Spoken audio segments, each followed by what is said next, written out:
Hello, everyone, and welcome back to the booth. In this episode, I have a very special treat. I'm joined by Luke Giblin, an Englishman-turned-Aussie with whom I shared a very strange few days in the city of Seoul. Together, we recount some outrageous tales and shed our unique light on the great Korean capital. If you're of a sensitive disposition or have a particular aversion to the word cunt, I suggest moving on lest your ears be troubled with some grown-up syllables. If not, I bring you Soul Brothers. Okay, Luke Giblin, aka the elusive Dave Ferret. Welcome to Barter in the booth, man. Thanks for That's coming right. on.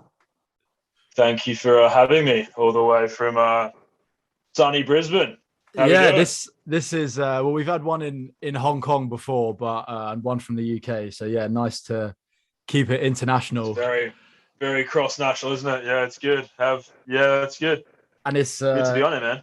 yeah, the last few I've done have just been solo ones as well. So it's nice to finally have one that's a bit more like organic and spontaneous, just shooting the shit. Oh, we Um, so shooting yeah, the shit. We're good that's at the one. that.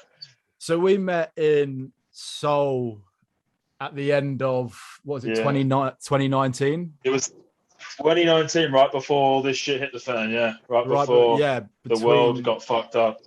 yeah, I between think it was between December, Christmas and wasn't New it? I think Year. it was over Christmas actually, wasn't it? Between that week So yeah, for me, in I think between. you were there longer than me, but yeah, for me it was between Christmas and New Year. So obviously for Funny me, story about how I even ended up there. I Yeah. was going to say that was my first point because for me it's obviously a pretty quick jump from southern Yeah. Japan across to Seoul, so it kind of makes for a nice little few days away or weekend away. But for you, it's a lot Kind further. of makes So more sense for you, doesn't it? so Yeah. how the hell why how did you end up in Seoul? It kind of came about. So I was working these nonchalant end jobs in Australia up until the end of probably the start of December 2019, right before COVID. And I went to my boss one day. I saw my mate. He was over in the snowfields up in like Sapporo and that, and he said, "Why don't you try and get over here?" And I went, "You know what? Fuck it." So I went to my boss. I went, "You know what? I'm leaving. That's it. I'm done. See you later. I'm going." And he went, "Right." Booked a one-wayer to good old Tokyo. Little did I know the world that was going to be ahead of me in that city. Jeez. Um, I arrived there. Funny story, actually. First night, I arrived in Tokyo, and I'm a typical little like Brit abroad. I'm like, right, let's go. Where's the pub? I I, I get to the hostel. I drop all my gear off, and I'm like, right, pub, let's go. I'm overseas now on holiday. Get to a pub, meet stereotypically meet an Irish guy, and after about 10 Guinnesses and God knows how many soju and sake bombs, I go, right. I need to get back to my hostel. Meanwhile, I've not got any internet connection because I've just landed in the country. I've just got there, and I've gone, fuck. How am I going to get home? Like, how am I going to do it? And Subway was out of question due to my mental state. So I went, fuck it. I'm going to walk. So I was staying in is it Asuka Yeah, yeah. in Tokyo. I was staying there, but I was in Shinjuku, which, as you'd know, is a bit of a fair while away. Yeah, I don't think So I people start, I realize that start, Tokyo is like a small yeah. it's like a It's small about, country in it's itself. probably between those. It's probably 11 kilometers at least. Probably what's that in miles? Probably 6 7 miles at least. Maybe even 5 miles. Anyways, it's a fair fucking way. And I get about a block down, pop into a 7-Eleven, pop a good old Asahi as I'm sitting in the area, and I go, you know what? There's a bike here in this bike rack. I'm gonna see if I can ride it home. And after an immense struggle and an immense pull and tug and being yelled at by a local Japanese businessman, I I managed to get the bike out the bike lock, and I don't listen back in any positivity. I just say, you know what, it was a drunken mistake, but I ended up stealing said bicycle and riding it from So it wasn't Shinjuku to so it wasn't Asakusa. so it wasn't like a city bike, it was just some random little No, mamachari it was a lying about. random little push bike sort of thing. One of the things that you'd see one of those little school kids riding. Anyway, I get it to my hostel and I pull in. I ride the bike into the actual hostel bar, thinking I'm Vin Diesel basically, or a Grand Theft Auto character. And I get into the hostel and I'm like, hey, let's go. And yeah, but to bring it back to Seoul, I spent 2 weeks on a bit of a walkabout tour thing, and I went, you know what? I really wanted to go to the DMZ, the demilitarized zone. That was the reason I kind of booked the trip, and it was meant to be a 2-day layover. But as you know, time travel hostel, whatever it was called. Man, Seoul is Seoul swallows people up. The universe had other plans, I think. Yeah, because it was actually pretty weird how I ended up there as well, because well, Christmas, they don't celebrate it that much in Japan. Like they love the superficial stuff, like the decorations and stuff, and all the cities kitted out with the lights and the music. But you don't get time off work, and it's not really a serious thing. And my birthday is just before Christmas, so it had been a bit shit. A lot of my mates had gone home, gone away and stuff with like their boyfriend, girlfriend. That's right. Yeah, they were kind of heading. Because we'd been there about 6 months as well. So it was around that time a lot of people either like had parents coming out visiting or they were going home. So I was kind of left in the lurch and had a pretty grim birthday and Christmas, just boozing with like strangers in local international bars, which is like about We've all been there. It's about as low as it gets when you're like, I feel like I was in like Moe's bar from The Simpsons, just the lowest of the low. Yeah, kind of just sat on the end. Yeah, and then but we do get time off because New Year's a massive thing in Japan. So we get a time off sort of between Christmas and New Year and a little bit in January. And I just last minute, I was like, fuck it, I've got to do something. So yeah, I booked this trip to Seoul and come out, just no preparation, no plans, like completely aimlessly. That's right. From memory, as I met you the first time, you kind of just landed and went, you know what? You kind of booked a hostel and just hope for the best in a way. Yeah, that was pretty much it. I have a might I add, turned out to a mighty good little shindig for yourself. yeah.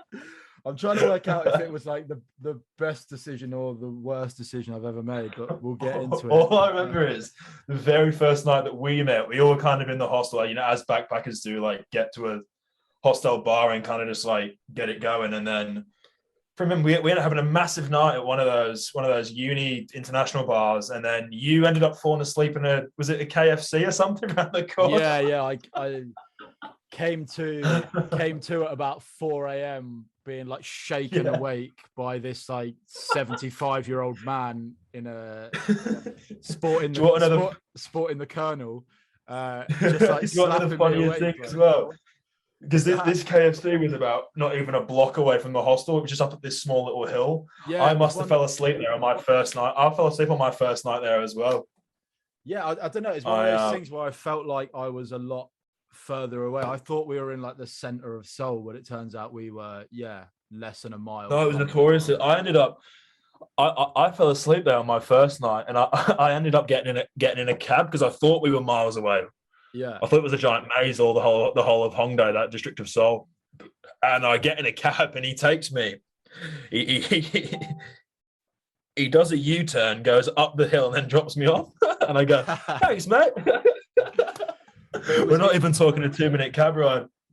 It was interesting for me because when I got there, you were already quite deep down the rabbit hole of this weird hostel we stayed in, and obviously for me, it was bizarre, wasn't it? I was kind of fresh faced and like ready to go, and you were sort of dead behind the eyes, and I think I didn't realize it kind of consumed me.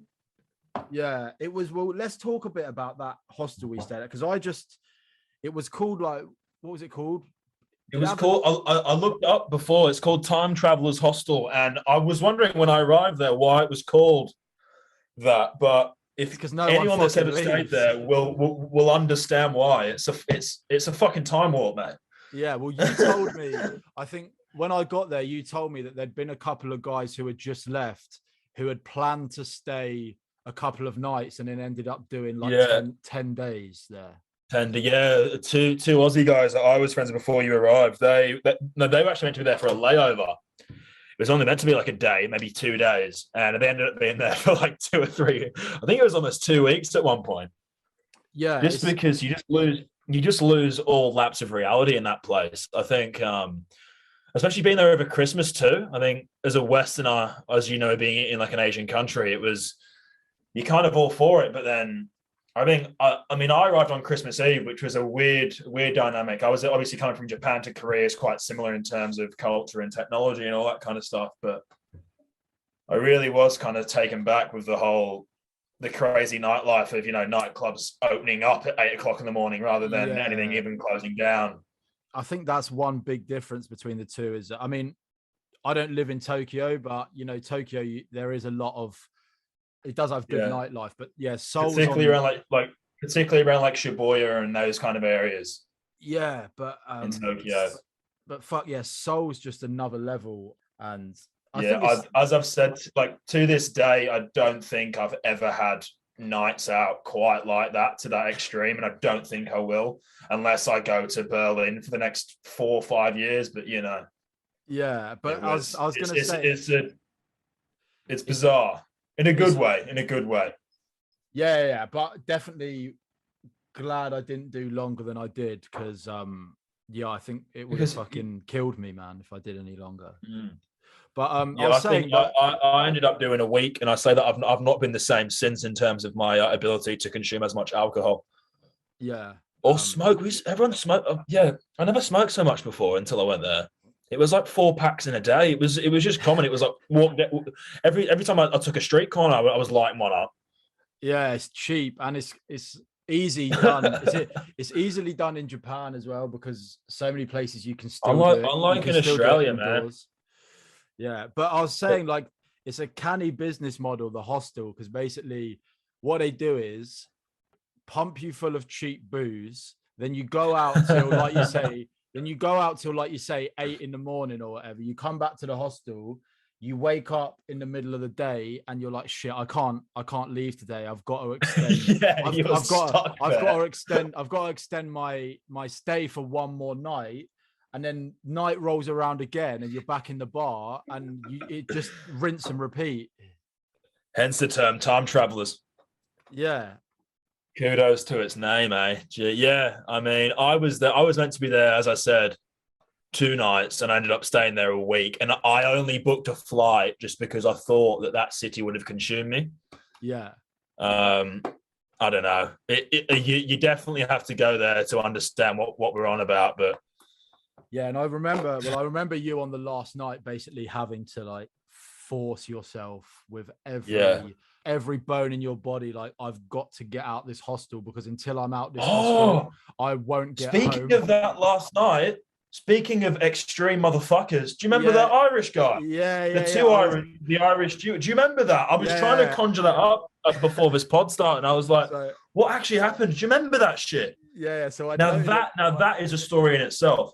Yeah, so I noted that down because it's quite a story, and it goes to show like this hostel, I feel like everyone in there, it just attracted the weirdest characters. Obviously, like it's a hostel in a big city, so it attracts people from all over the world, but especially this one, it just seemed to attract like a weird looseness. Like it was a weird audience that was coming through those doors. That's like cool. 100%.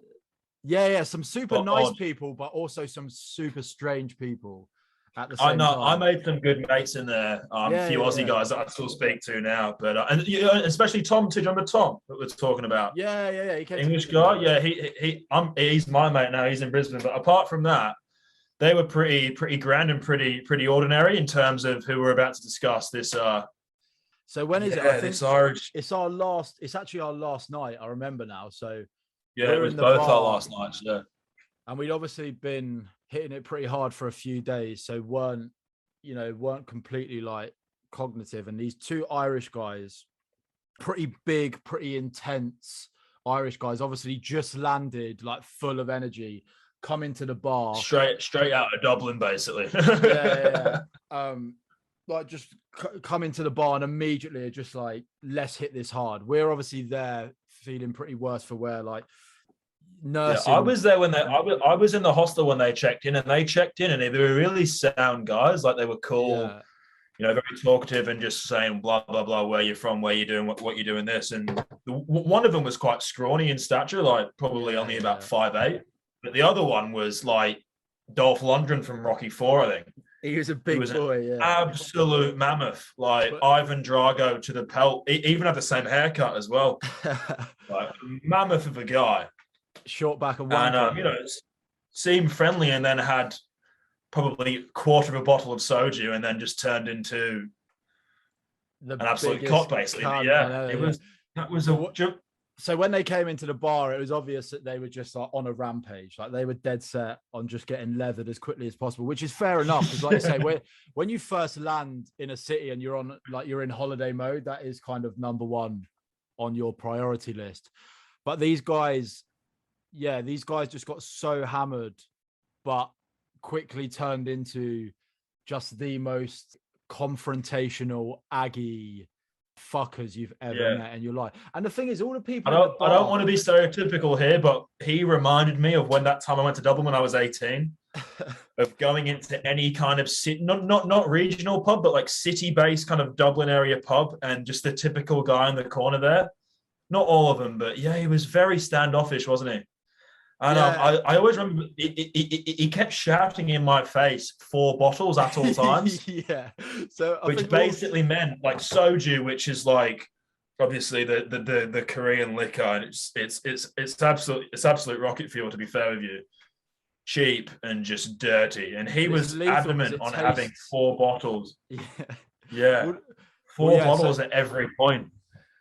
And like if you bought 3, it wasn't enough. If you had 2, it wasn't enough. 5 was too much, but 4 bottles, and that was the magic number.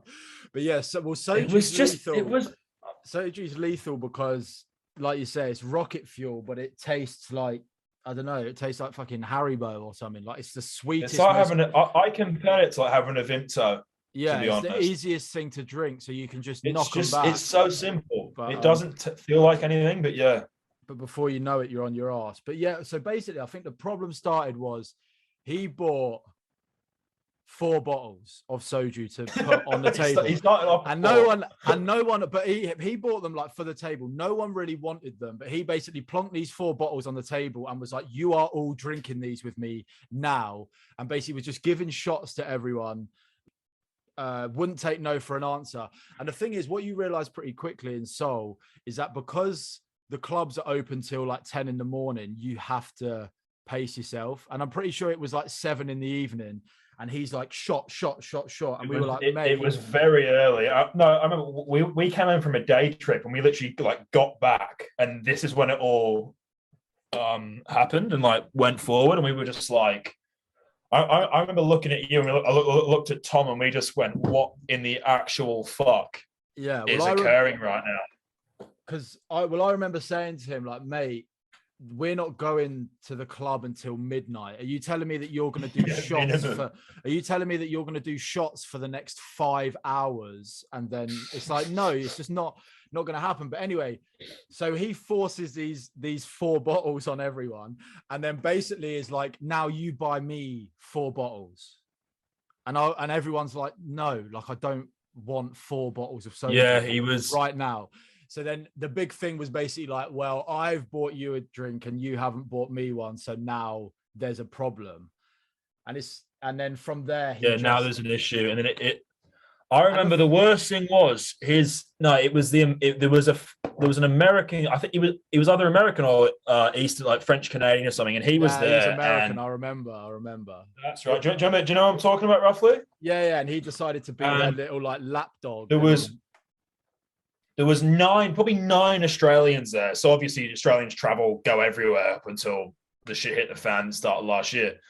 But we're all just chilling in the hostel. We're just drinking, having a few bevies and blah, blah, blah, blah, fucking blah. And then he starts saying something anti-Australian. He said, "Oh, I fucking hate Aussies."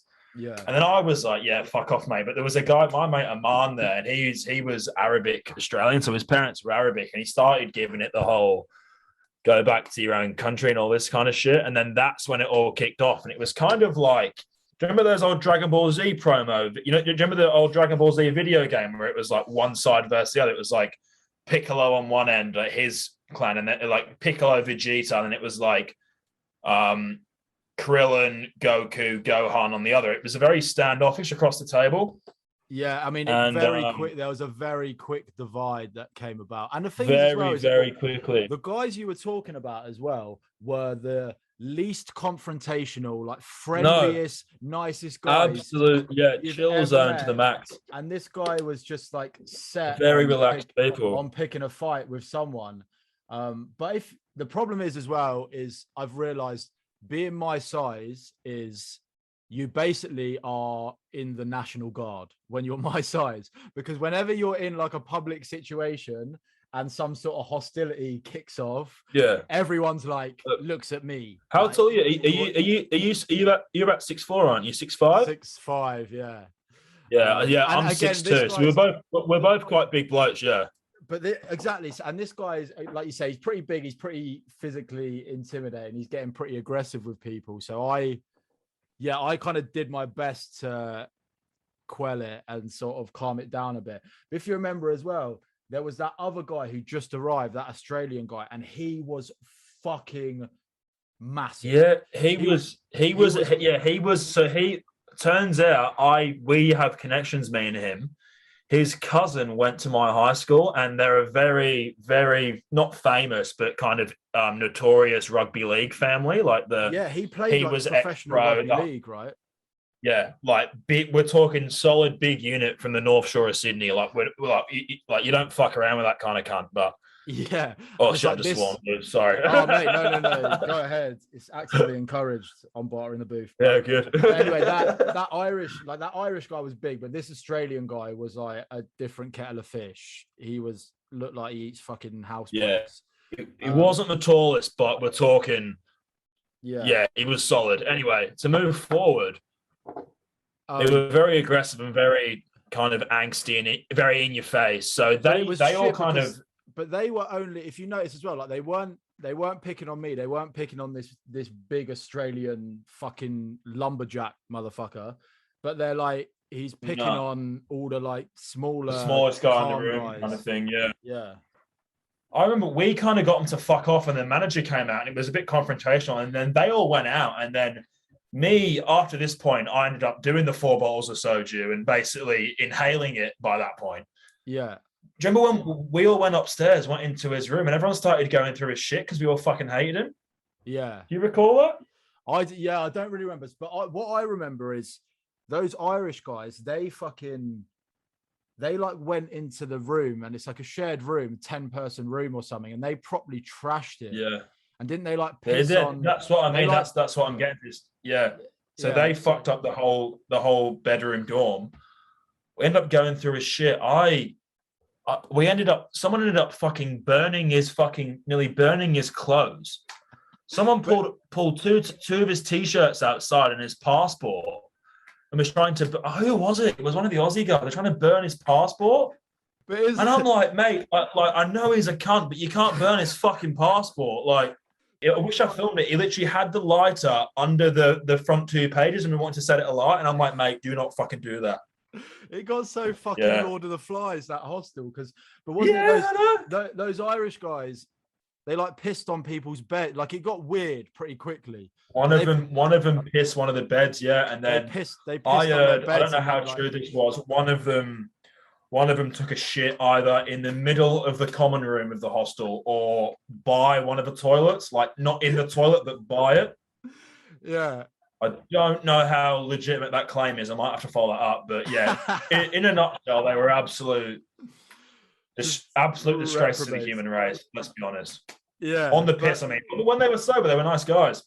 Yeah. But, So I couldn't go out that night because I had a flight.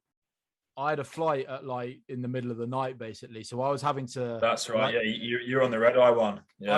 I basically had to sleep for a couple of hours, get up and go to the airport.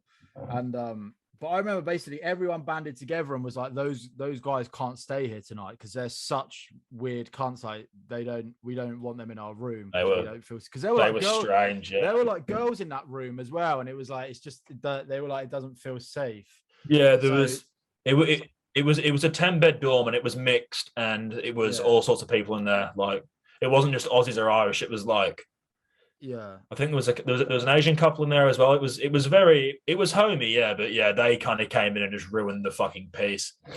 And Definitely. So I remember there being like, yeah, some difficult discussion with the man, because he was like, what am I going to do? Like, I can't kick him out. The guy, like, this is some little Korean man.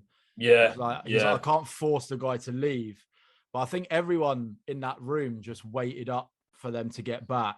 Yeah, And I'm not sure what happened in the end because we both flew out. So well, I was sure. actually, I was in the hostel still, but I wasn't in the bar. And I think basically everyone just stayed down in the bar and waited for them to get back. And obviously, like the people that worked there as well, and basically just said like, you can't stay here tonight. I'm sorry, like it's gone. You're pretty much banned. So I like overhear while I'm in my room, not the big Irish guy, but the other guy comes back, and apparently he lost his wallet or something. So he comes back like absolutely fucked, no wallet, and then gets told you can't stay here. And he's like in tears. He's literally blubbering like a little baby, like, oh no, please let me stay. Like, I'm so sorry. And it was just such like poetic justice to see these guys that were fucking that a few hours before giving it all the big one, trying to fight everyone. Now they're crying like, oh, I'm so sorry. I was just like, what the fuck are you? Just you absolutely, like you say. I remember distinctively. Disgrace. I remember in the before they started mouthing off, one of them said something to one of them, and then I made the joke of, "Oh, it's all good. He's only Irish. We can get him on the counter attack," i.e., meaning we can get him when he stands up. And he heard that from across the room and came over to me, and he was pissed, but he wasn't fucked. He wasn't like intoxicated. He was just on the end. He went, what did you just say? I went, no, we're just talking about rugby or some shit. And I think from that moment on, he did get very. It was one of those you kind of had to be there moments, but yeah, like I get the whole. It was dangerous. I get the whole wanting to be on a rampage, like when you first land somewhere when it's exciting, but also who fucking lands in a foreign country, like somewhere as interesting, as cool, as fun as Seoul, and their first priority is like, yeah, I want to fucking fight someone. It's just such, it's just such a particularly in a country as strict as South Korea, where they will lock you up for pissing in the street. Like, it's like you're just the biggest fucking smooth brain I've ever met. Like, what is wrong with you? But anyway, I remember walking through Hongdae, and I threw a cigarette in the road, and one of the locals came up to me who spoke English and said, pick that up, otherwise you will get arrested. And I went, what do you mean? It's very, very against pollution and littering. Yeah. Meanwhile, we've got fucking Dolph Lundgren in the corner going, I'm going to fight the smallest Indian Australian in the room, who's 5'7". Yeah, it's well, I remember I woke up, early hours of the morning to get this flight, and they were actually all still up in the bar, and I think they basically managed to get Irish still going. No, they stayed up basically to make sure they didn't come back, and true, but they didn't. They managed to kick them out. So fuck knows what happened to them. I think of my craziest travel stories, that tops it that night.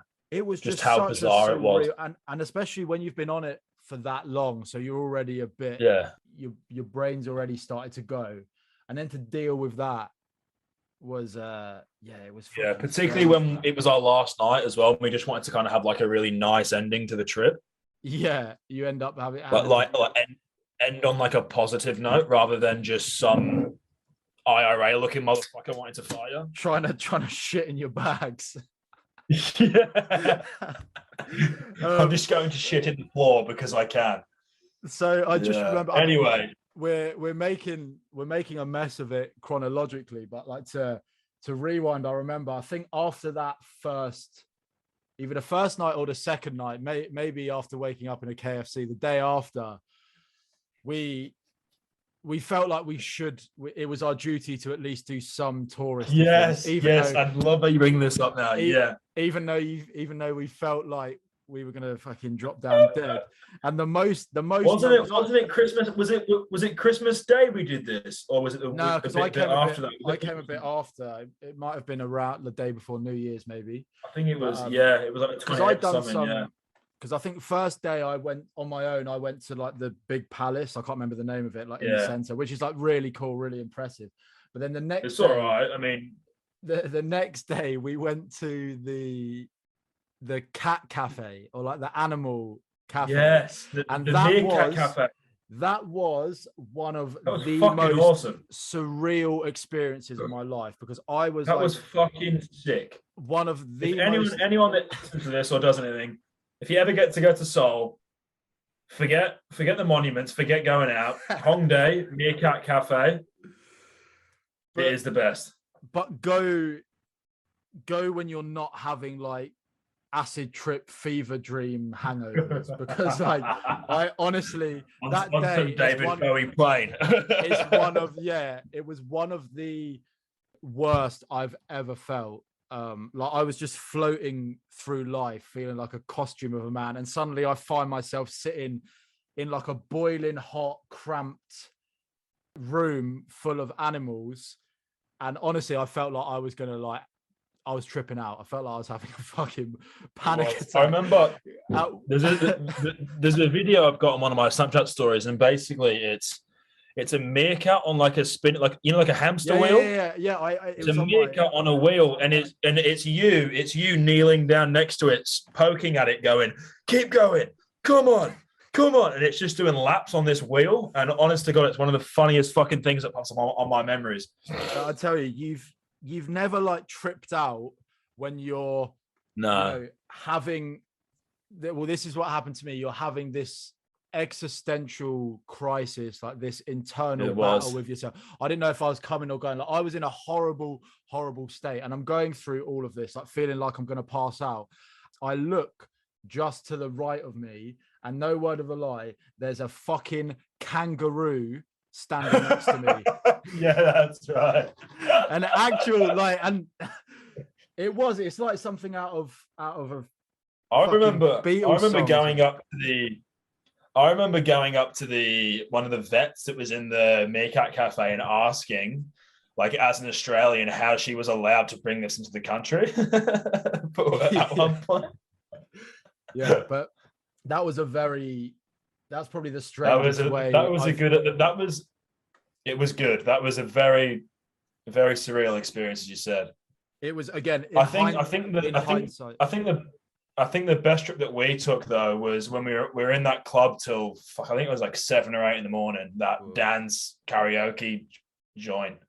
Yeah. And we went, fuck it, let's go, because we felt like doing some history stuff, and we came back to the hostel, had like a quarter of an hour sleep, if that, downstairs for breakfast, soju in hand, cigarette in the other, and we're like, fuck it, let's go to the War Museum.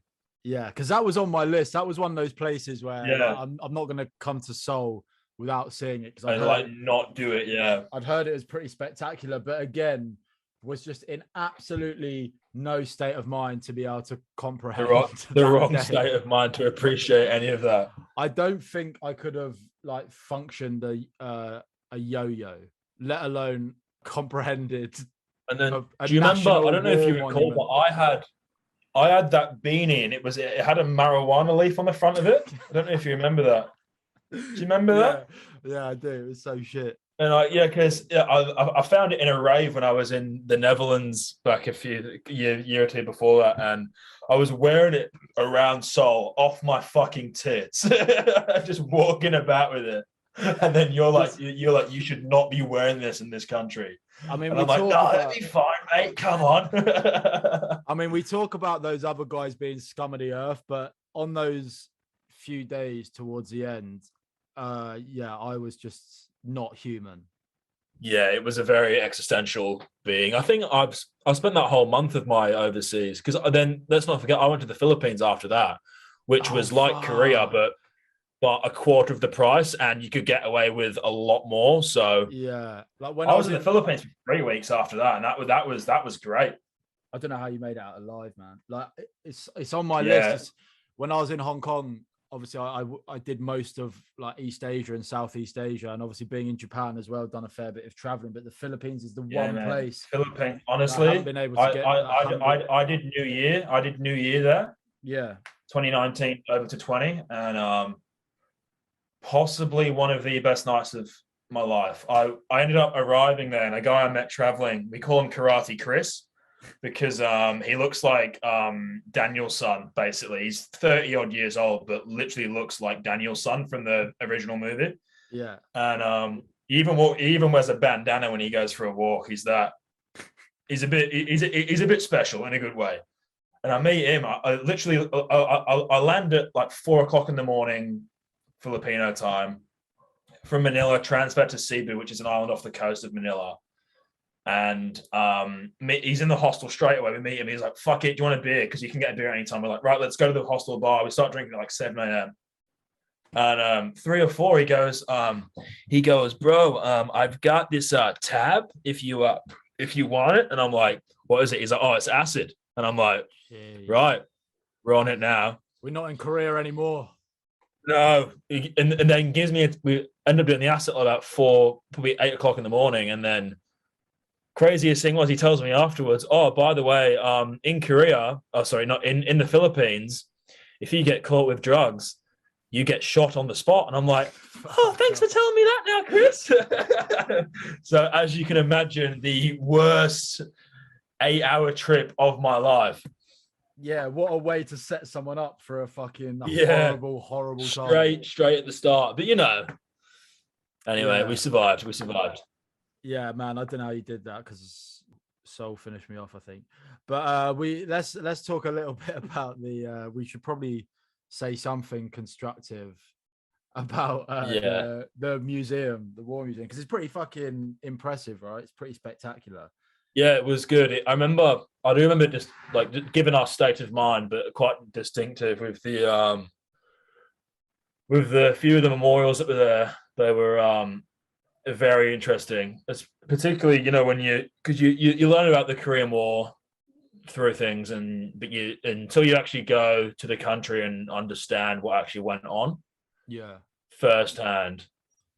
But it's so interesting, because it's such a new country, that war and that time, like the foundation of their country, it was so recently. So that museum is literally like everything. It's like without that war, without that struggle, the country just straight up doesn't exist as it is today. Yeah. So it ceased to exist. Yeah. It's impressive, man, because there's so much in there. They've got entire floors where they've got fucking tanks and airplanes and shit, and then they've got the opposite end of the scale where they've got like diaries and shit as well. It's like all sorts of stuff going on. Yeah.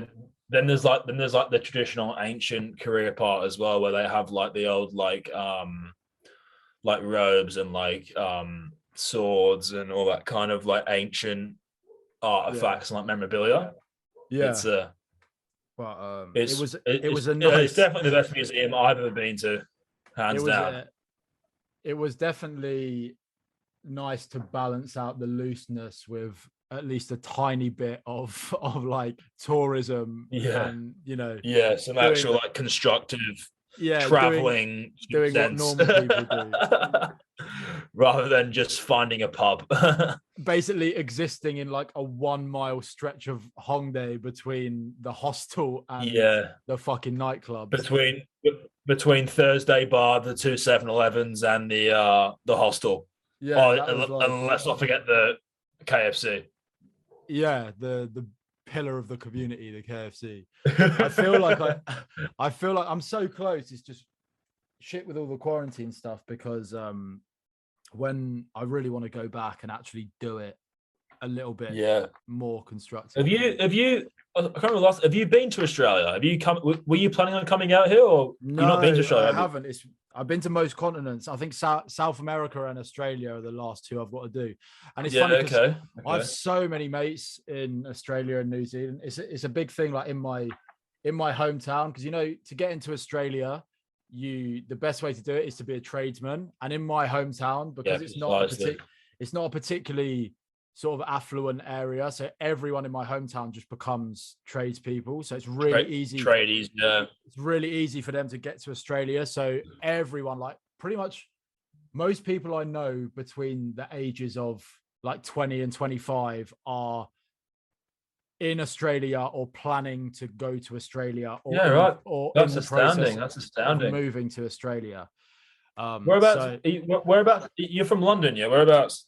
Well, no, I'm from Dunstable. It's like just north of London, about 30 miles north of London. So it's a fairly it's a pretty small, nondescript town. But yeah, basically, all the men become like carpenters and bricklayers, and all the women become hairdressers, which is like perfect because those two things are how you can get into Australia. Yeah, precisely. I mean, I'm from Rochdale originally, so let's keep that quiet. Nice to meet someone from a fellow English shithole. Oh mate, I think I read the other day Rochdale has been voted the third worst place to live in the UK. I think it was 5 in 2020. It's now 3. So guess what always comes top of that list? Luton. Is it Peterborough or something? I think is it Peterborough? Luton, mate. It's Luton. Luton is it Luton? I knew Luton's and that's in where the top I live. 3. Luton is basically where I live. Like Dunstable. Dunstable is the town next to Luton. Yeah, basically. The worst thing is, I think between on that list between 6 and 3, you got Bury, Rochdale, and Oldham, and they're all next to each other. It's like great. Like Oldham, no, I was born in Oldham. Like all my family is from Oldham, but I lived in Rochdale, so it's like the Bermuda Triangle, Queen, basically, just bread for the Bermuda Triangle of the fucking UK. Yeah, an absolute oasis of filth. Yeah. So another thing that I massively underestimated about Seoul that I wish someone had told me is it is fucking Baltically cold there, which I did not. Neither did I. Because like Japan is pretty cold, obviously up in the north, but where I am in the south is pretty tropical, and Seoul doesn't seem that far north to, like in my mind. But then you go there and it's probably one of the, like in terms of a city, obviously I've been up in the mountains doing skiing and stuff and it's pretty cold, but in terms of like a city, it's probably the coldest city I've ever been to, man. It was I mean Celsius wise, and when we were there in particular, it was like we're talking 7 degrees Celsius during the day, and then we're talking at night it's dropping to -10, -15. I think it was even -20 when I was there on Christmas. Yeah, like it's bloody cold. I did not pack for Arctic weather. But man, that's right. I'm pretty sure. Didn't you arrive like one jumper? You had that one. Was it Reebok or something? It was a sports brand, and you just basically had that. I was like hooded up over your head. I was all ready for jeans and a t-shirt, kind of night out, and pretty much it's difficult because it's hard to. When you're going out, like it's hard to look good when you're in a fucking woolly hat, gloves, anorak, fucking 4 fleeces. Like it's hard to. And then obviously you go in the club and it's fucking boiling hot, so you've just got to shed like 5 layers. That's what I mean. And what I thought was like when I fell asleep in that KFC, it struck me that like fuck, if I passed out somewhere outside, I could have died. Because like that happens in it's that cold. When you go to skiing resorts and in like cities in Canada and Russia and stuff, they have that happens in Siberia as well. Yeah, people just fall asleep. They have people that patrol the streets on like Friday and Saturday night because people go out, get drunk, fall asleep, and then fucking end up like Jack Nicholson at the end of The Shining. And that's definitely could happen to you in Seoul if you weren't careful. And end up like Brendan Fraser's acting career. Apparently he's back on. Apparently he's back. Yeah, I saw that. He's back. He's back on that Scorsese. What's it called? That Scorsese film, or it's been announced. Yeah, I don't know the information. I just saw some like meme about Brendan Fraser. Oh, I'll tell you what I watched today. Speaking of forgotten actors, have you watched The Pig by Nicolas Cage? Have you heard of it? No, I haven't. I don't like Nicolas Cage, man. I know he's like a bit of a cult hero, but not me either. But no, he's made a comeback and it's been voted his best movie yet, like in terms of like IMDb ratings. It's like being the best looking guy in the Burns ward.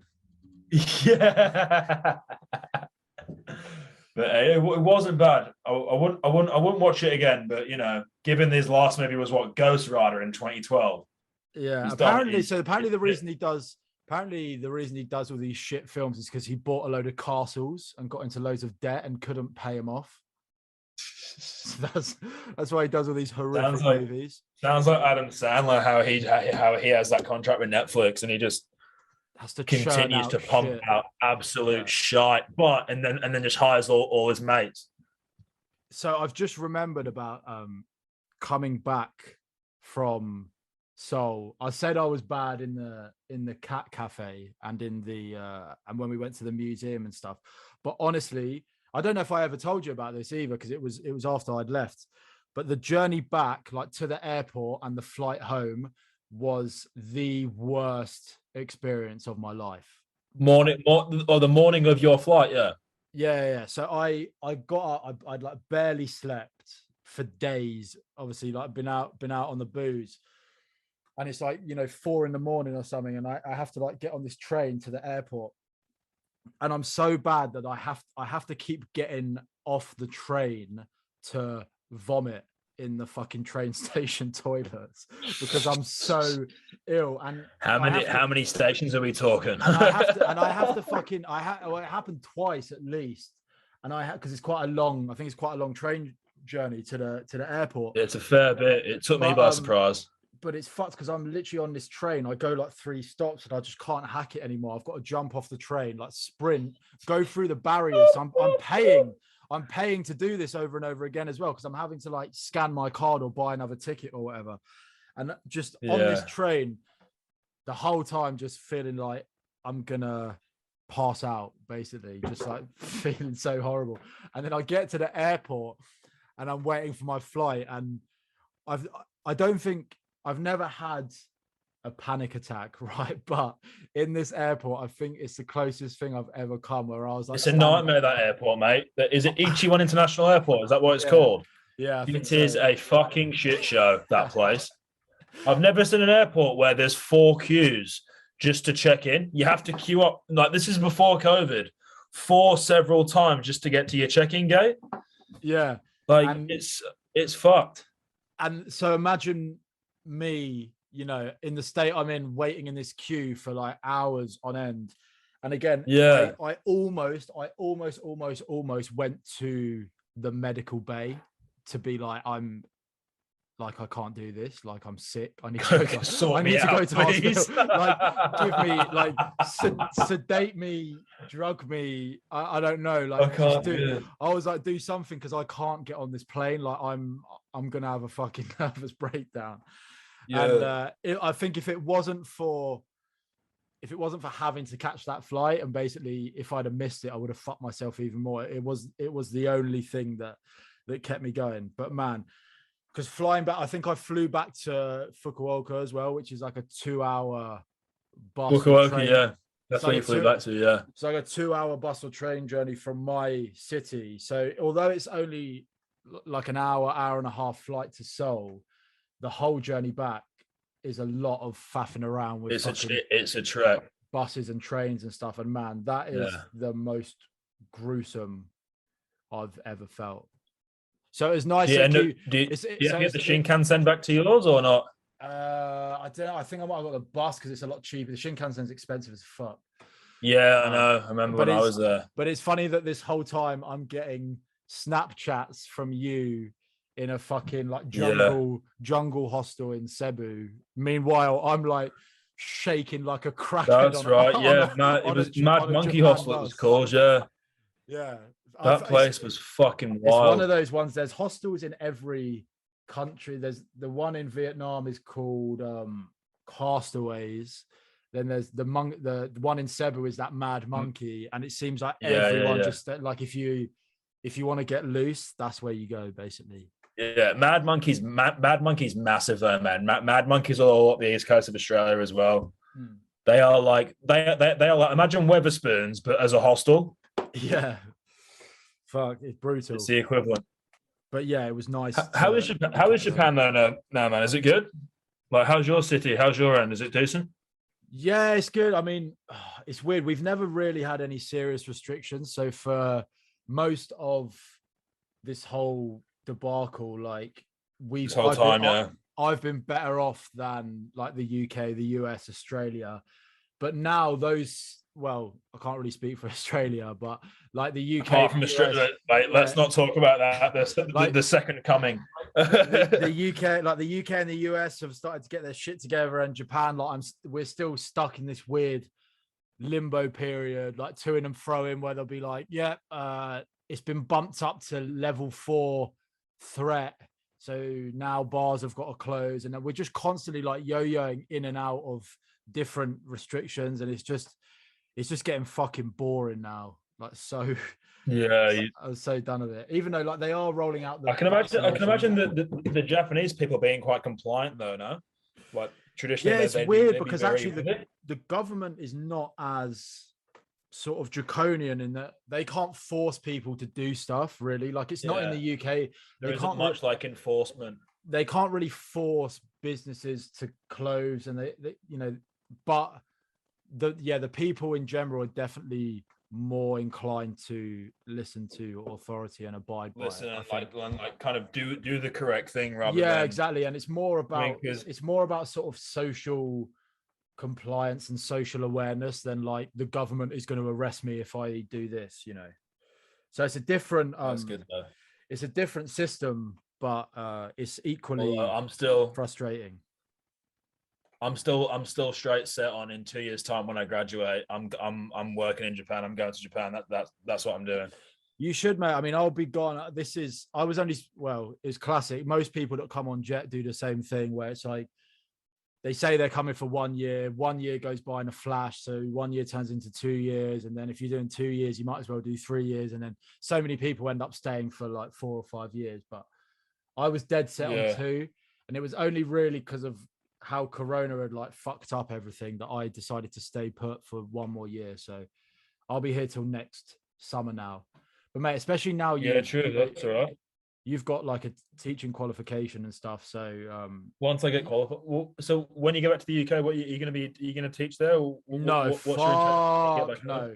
Fuck no. Yeah. So I really, honestly, I got very lucky with my placement here, and I absolutely like love my job. The school I'm in, the students are amazing, and I really love it. And that's good. I do find teaching really rewarding, and I think I'm pretty good at it. But fuck, man, the thought.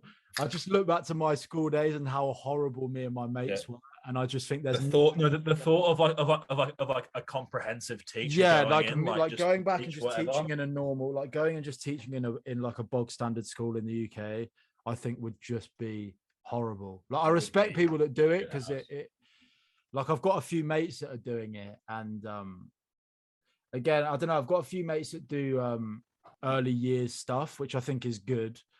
But I've got a few mates that do high schools, and fuck, it just sounds so grim, man. Like it just sounds. Mate, I can imagine. It just sounds impossible. Like, it's a different mindset in the UK, though, I think, in comparison to Oz. But yeah. I mean, like here, the amount of respect. I mean, I think my school is especially good as well, but just the amount of respect the students have for you, and the lack of like misbehavior, how sort of hardworking they are, how friendly they are. It's just whereas imagine taking that mindset and that like philosophy over to Rochdale. Like, mate, I remember at school, people literally like lighting up cigarettes at the back of the classroom and like fucking stabbing each other, literally stabbing each other with like scissors and compasses and shit, and fucking setting stuff on fire. And like, it was just someone in my school lit the drama room on fire and burn it down. Mate, it's a fucking zoo. Like schools in the UK. Someone lit one of the drama curtains on fire and the whole building burned down. And he was just watching it laughing, like, fuck. Yeah, it's not for me, man. I mean, part of me thinks it would be a good thing to do. It would be quite a sort of dutiful thing to do, but man, I just don't. I think I'd be miserable, especially I'd always be comparing it to what I'm doing now, and what I'm doing now is so much better. I think more like rewarding, and just I don't know, just easier. And I think teachers, you definitely are more valued here as a teacher and have more respect. I think people treat teachers like shit back home. Yeah, precisely. I think even just generally, like Japan and Korea, they were a lot more open, and like people were on it a lot more, and there was a lot more respect. Even just going around those two countries, like there was a lot more respect. Just they're great places. Than... I mean, yeah, they're great places to visit. Some of the best places, just because of how safe they are, how friendly they are, how kind of how people are too, how culturally unique they are. But I don't know, when you live there, you sort of start to uncover the dark side of. Imagine it. I think being living there as a foreigner, man, it can be very, very difficult. That's almost like anywhere though, isn't it? But yeah, I understand where you're coming from. But because they have, it can be a bit. But because they have, it is such a sort of close guarded culture. When you try and actually set up a life here, whether that be like renting or buying property, getting married, buying a car, like being a foreigner, you come up against a lot of obstacles. And it's like pretty explicit as well. It's straight, like I've straight up been told, like, no, we don't. Like if you look on property letting sites in Japan, most of them will say like no foreigners on them. Like it's that. Yeah, it's for that, real. It's that explicit. Casual racism's rife then. Yeah. So I mean, it's not as fairy tale as you think, but I completely agree with you that like coming. Like the reason I came to Japan for a holiday and just completely fell in love with the place. And I think everyone who comes here does.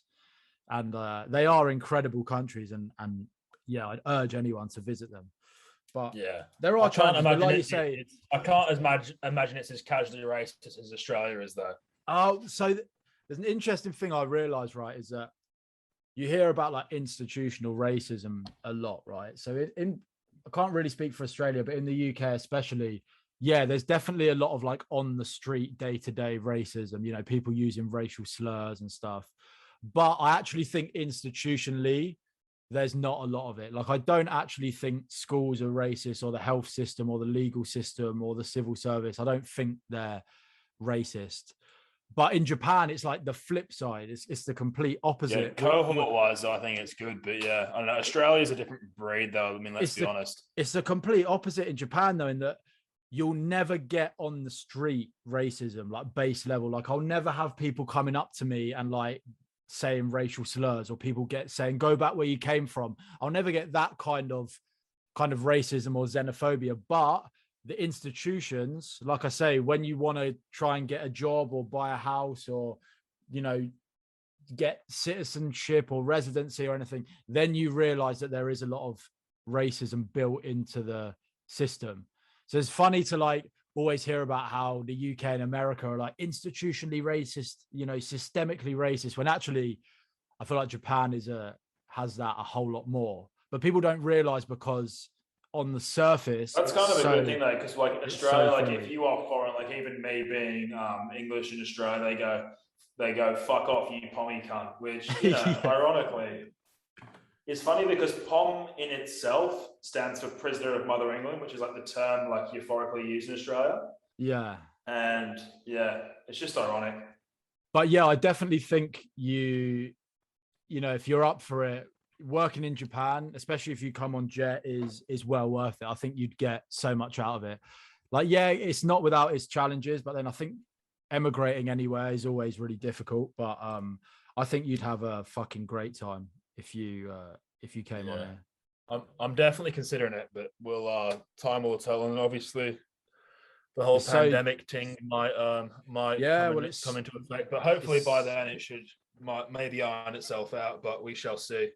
It's so difficult, yeah, because like so many people are leaving, as is natural every year. Like, people leave, teachers leave Japan, but normally, obviously, it's like a constant conveyor belt. So new people come, but obviously no people can come. So like the foreign teachers in Japan are just like dwindling. Like I think there was like over 50 teachers in my city, and now we're down to like less than 20, I think. So I think it's good that you're not trying to come now, because I think so many people have kind of had to put their life on hold and are just waiting to come to Japan. Yeah, kind of come over. We'll see. I think the world it's obviously going to open up, but given the whole COVID passport kind of issue. We shall see. I mean, I'm not.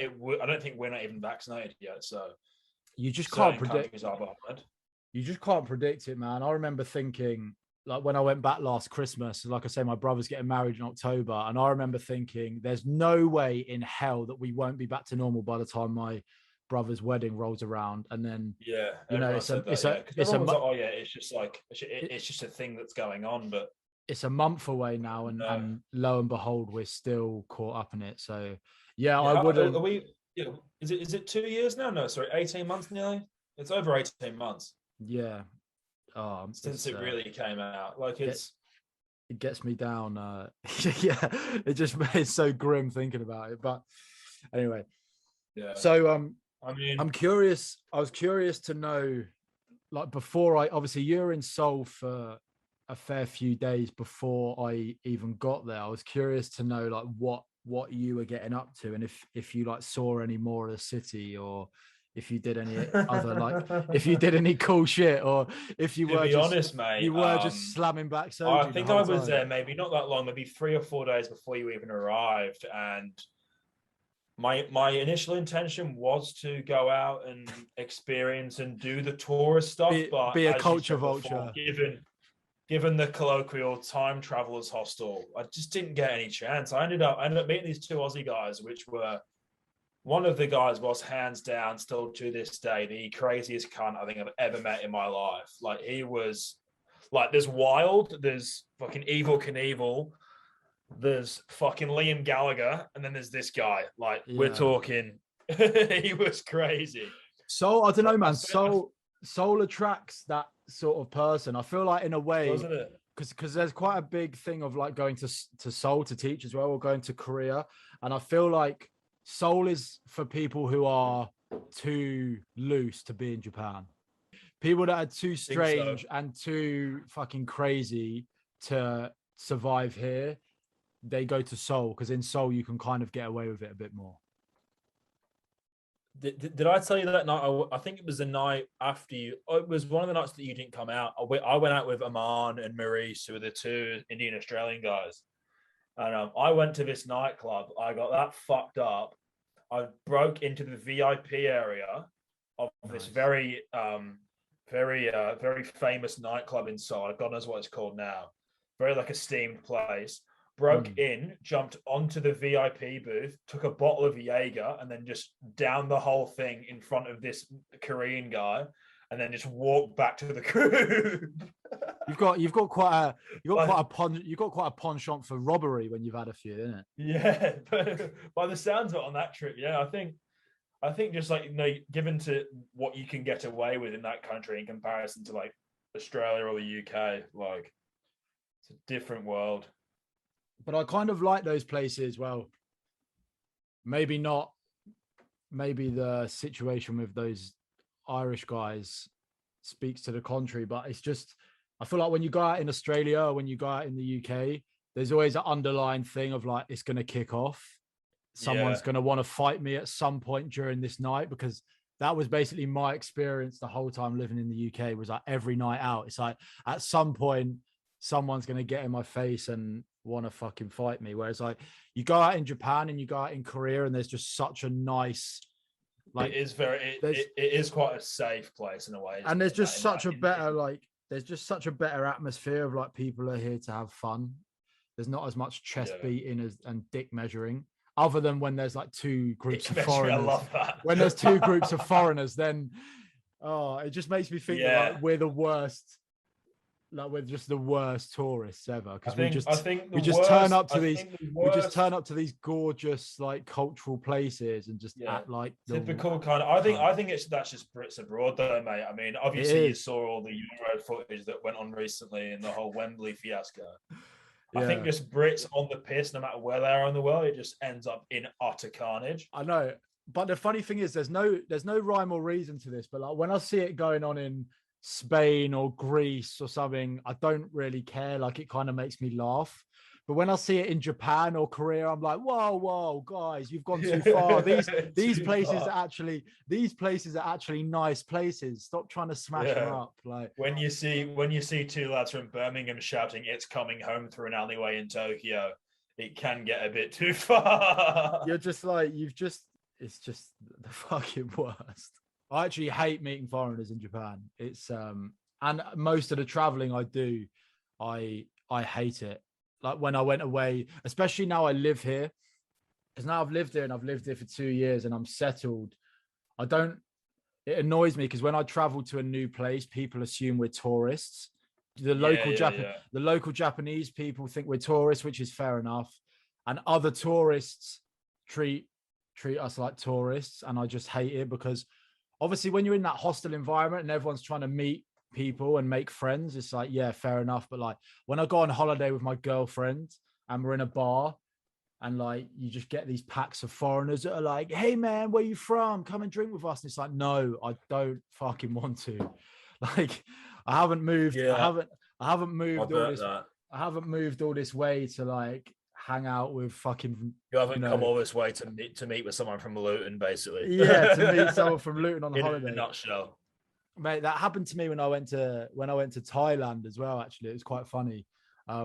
Again, first night in the hostel, sitting around in the sort of like common area with everyone, and literally the first thing I said to anyone there, this girl next to me, I asked her where she was from, and she was like, "Oh yeah, I'm from Luton," and I was just like, "Oh for fuck's sake!" I was like, "I'm in travel all this way in the." I was like, "I've come all this way," and she was like, "Yeah." You would be amazed how often in Australia that happens. I swear, every third or fourth person I meet here is from the north of the UK, like north of probably Lincoln. Yeah, I think like Lincoln and above, it's a small world. Well, I think Australia is like number one hotspot for Brits emigrating, right? Yeah, there's a lot here. Although during the Euro World Final a few weeks ago in the Brisbane casino, it was a very good atmosphere. Yeah, mate, it was shit here because of the time difference and because football's, I don't know, people don't really give a shit about the Euros here. So yeah, I watched all those games alone at 4 a.m. in my apartment. That's what I saw your story and I went, yeah, poor guy. But it's pretty bleak, man. And all I'm seeing, all my mates are in like Trafalgar Square or in like like fucking Hyde Park or something, Camden or Hyde Park. They're in all these like cool fan zones, and I'm just sitting there in the dark trying not to wake up my girlfriend. Like, it was fucking, yeah, it was. Although I'm going to say now that when Luke Shaw scored on 3 minutes, it was the best fucking, I think, 180 seconds of my life. Well, I don't think I'll ever get that back. It reminds me of it was exactly the same Trippier's free kick in 2019 in the semi-final.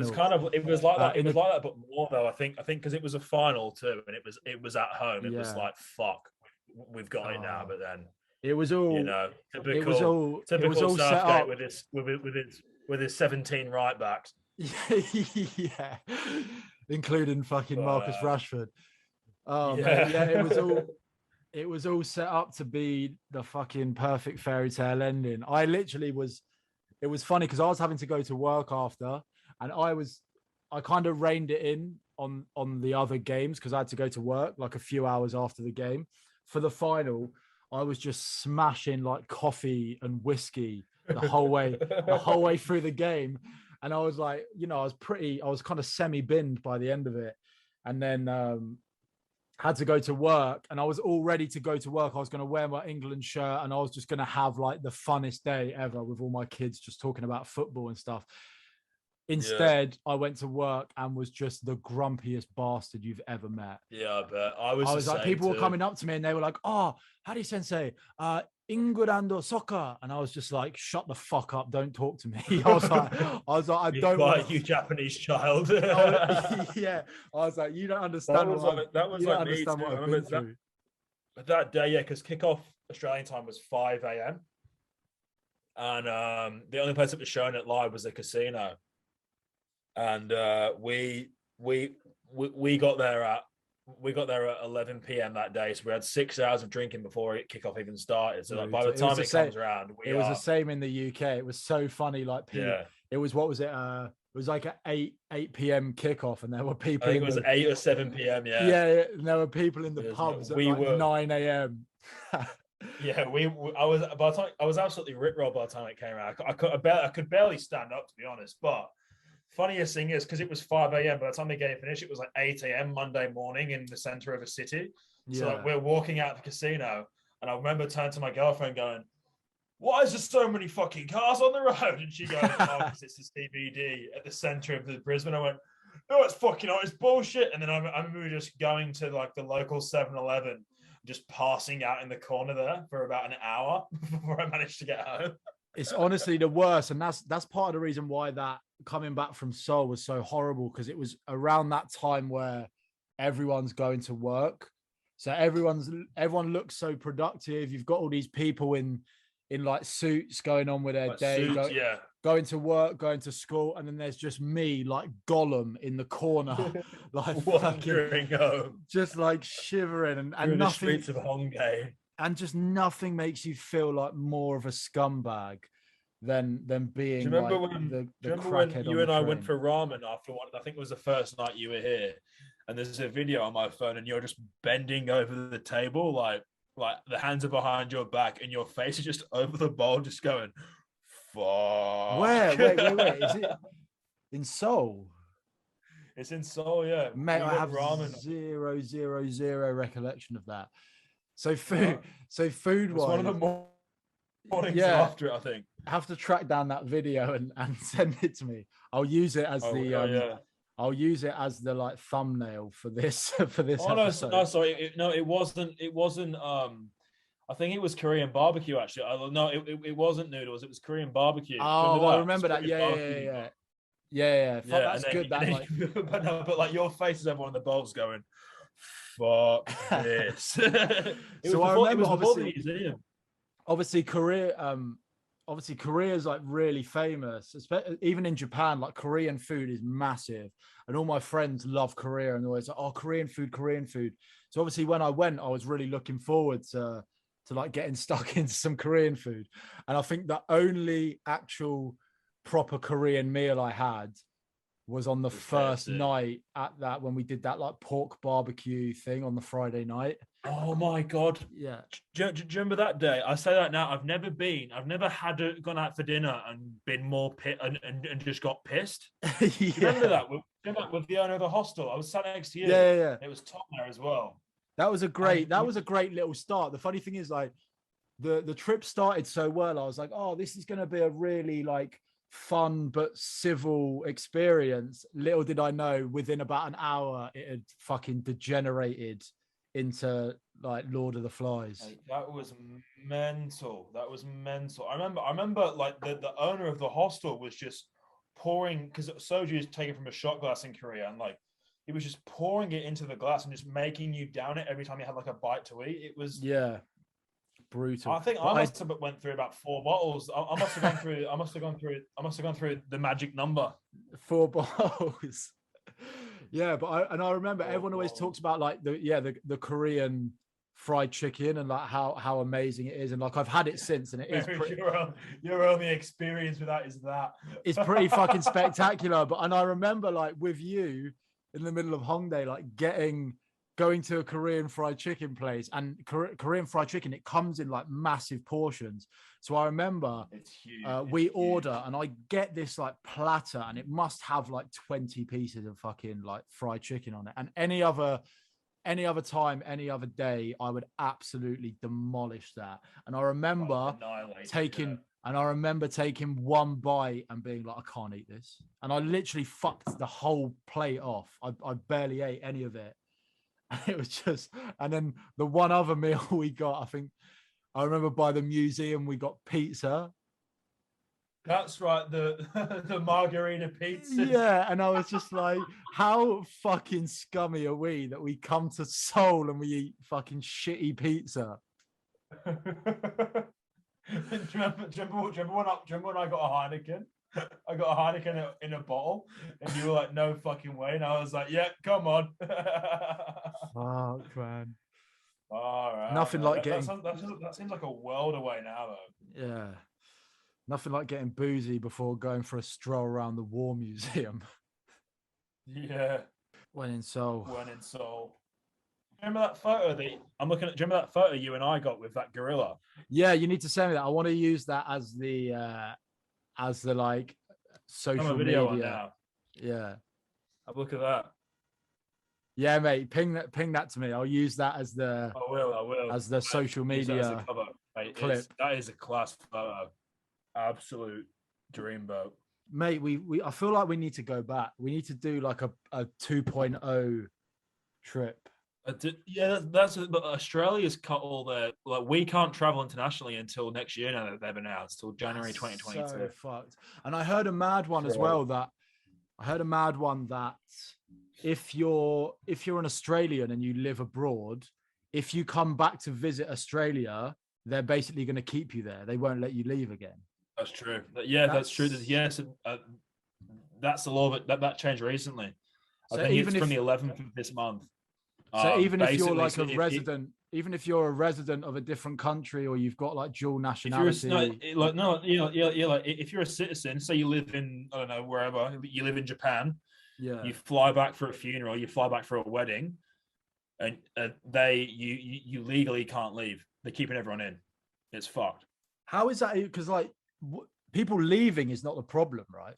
The like people coming in is the problem. So it's like I understand banning people from coming in, but I think because Australia's vaccine rate is so low in terms of like per capita and because there's not that many people in Australia, right? Well, there's 20 million of us. I think our government was so complacent during the second half of last year with the whole like lockdown situation because we weren't getting cases. They were like, oh, it sounds pathetic right now, like looking back retrospectively, but now it's like they were so complacent. Like they ordered 3 million vaccines at the start rather than the UK, which ordered half their population nearly, like for Pfizer and AstraZeneca.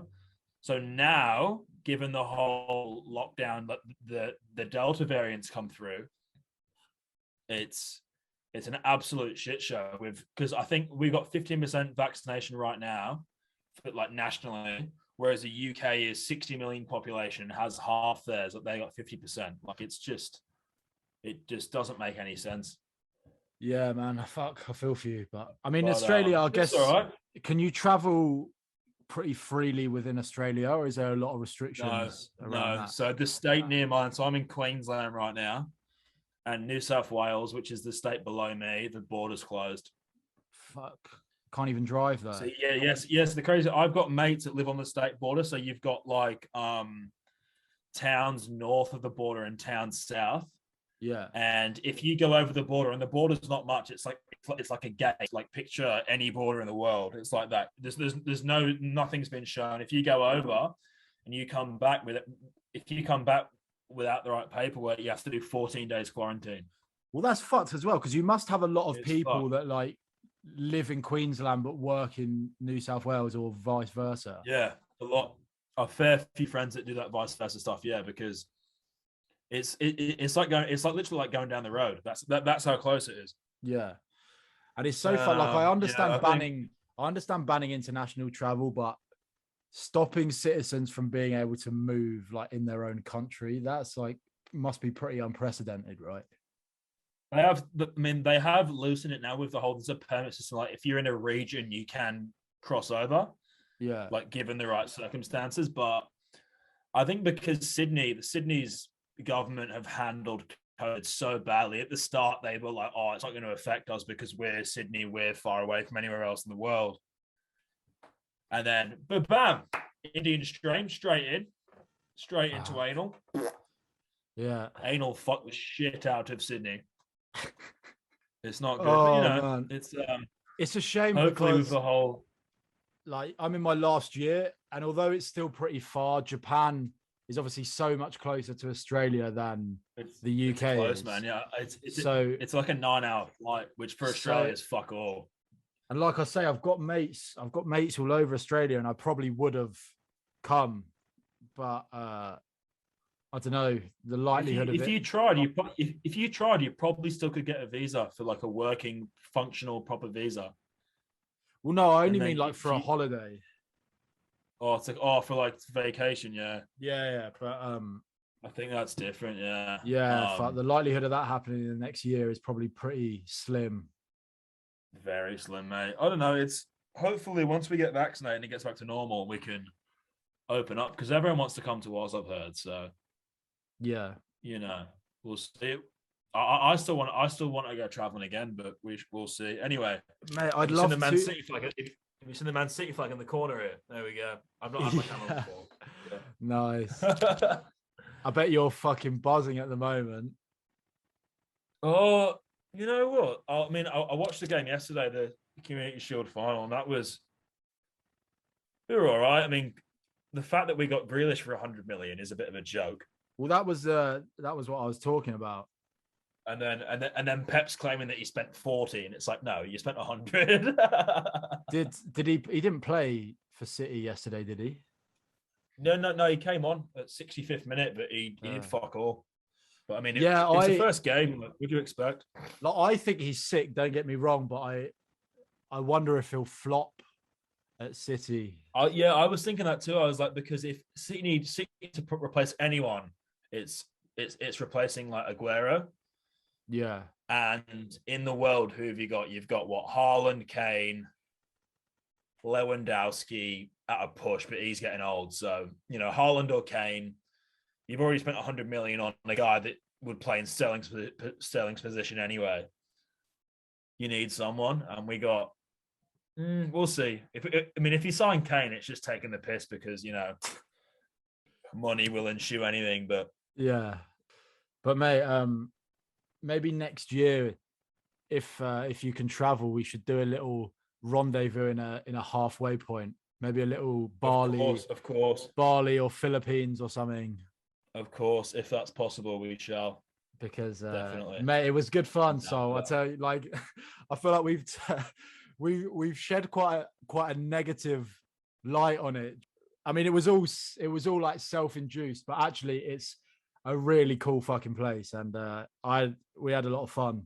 So yeah, it's a fantastic country. Anyone who gets a chance to visit South Korea or Japan, you would recommend in a heartbeat. It's an absolute the hidden gems, really.